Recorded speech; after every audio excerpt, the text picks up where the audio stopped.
আসসালামু আলাইকুম সম্মানিত দর্শক, আশা করি সবাই ভালো আছেন।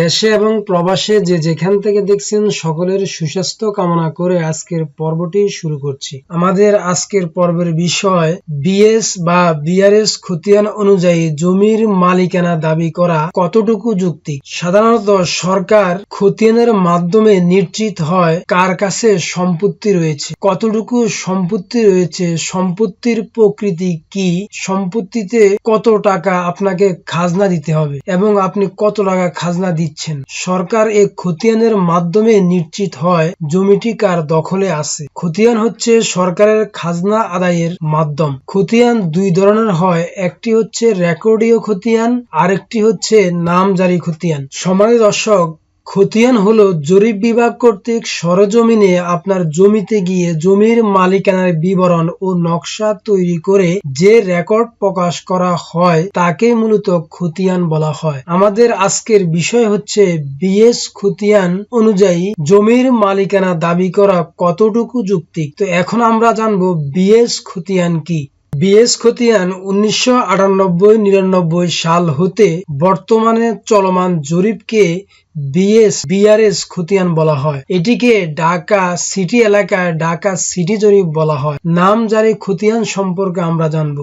নামজারি খতিয়ান হচ্ছে সর্বশেষ যে রেকর্ড হয়েছে, উক্ত রেকর্ডের পরে আপনি যদি কোনো জমি ক্রয় করেন, উক্ত জমি আপনার নামে খতিয়ানভুক্ত করার জন্য আপনি ভূমি অফিসে কিংবা অ্যাসিল্যান্ড অফিসে আবেদন করার মাধ্যমে আপনি যে জমিটি ক্রয় করেছেন উক্ত জমিটি আপনার নামে একটি খতিয়ান খুলে খতিয়ানভুক্ত করাকেই মূলত নামজারি খতিয়ান বলা হয়। আমাদের আজকের পর্বের আলোচনার মূল বিষয় হচ্ছে বিএস বা বিআরএস রেকর্ড মূলে সম্পত্তির মালিকানা দাবি করা কতটুকু যৌক্তিক বা কতটুকু আইনসম্মত।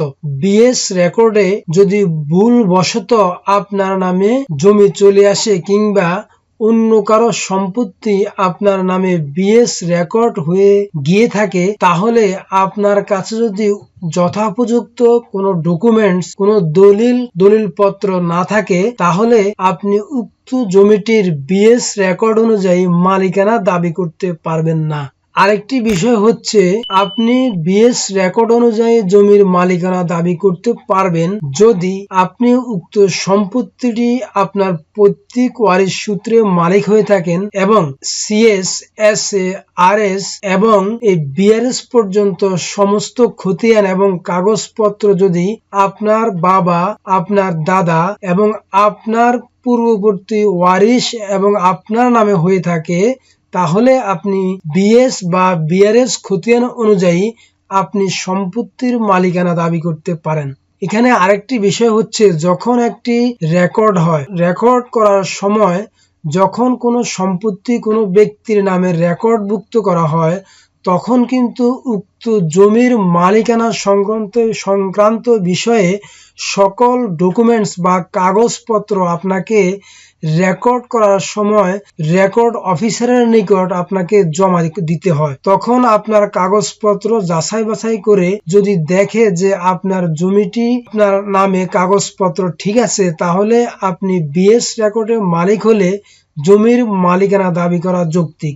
আর যদি উক্ত জমিটি আপনার নামে রেকর্ড হয়েছে ঠিক, কিন্তু জমির কোনো কাগজপত্র আপনার নামে নেই, অন্য কারো সম্পত্তি, অন্য কারো জমি ভুলবশত বা অন্য কোনো ওয়েতে, অন্য কোনো মাধ্যমে যেভাবেই হোক আপনার নামে রেকর্ডভুক্ত হয়ে গিয়েছে, তাহলে আপনি উক্ত সম্পত্তির মালিকানা দাবি করতে পারেন না। আরেকটি বিষয় হচ্ছে, হ্যাঁ, আপনি আরেকটি মাধ্যমে জমির মালিকানা দাবি করতে পারেন। সেটি হচ্ছে যদি আপনি উক্ত সম্পত্তি 12 বছর পর্যন্ত ভোগ দখল করে থাকেন এবং এই ভোগ দখলীয় সম্পত্তি যদি আপনি আপনার নামে কোনো আদালতের ডিক্রি বা রায়ের মাধ্যমে আপনার নামে উক্ত জমিটি আপনার নামে রেকর্ড করে আনতে পারেন, তাহলে আপনি উক্ত জমিটির বিএস বা বিআরএস রেকর্ড মূলে মালিকানা দাবি করতে পারেন।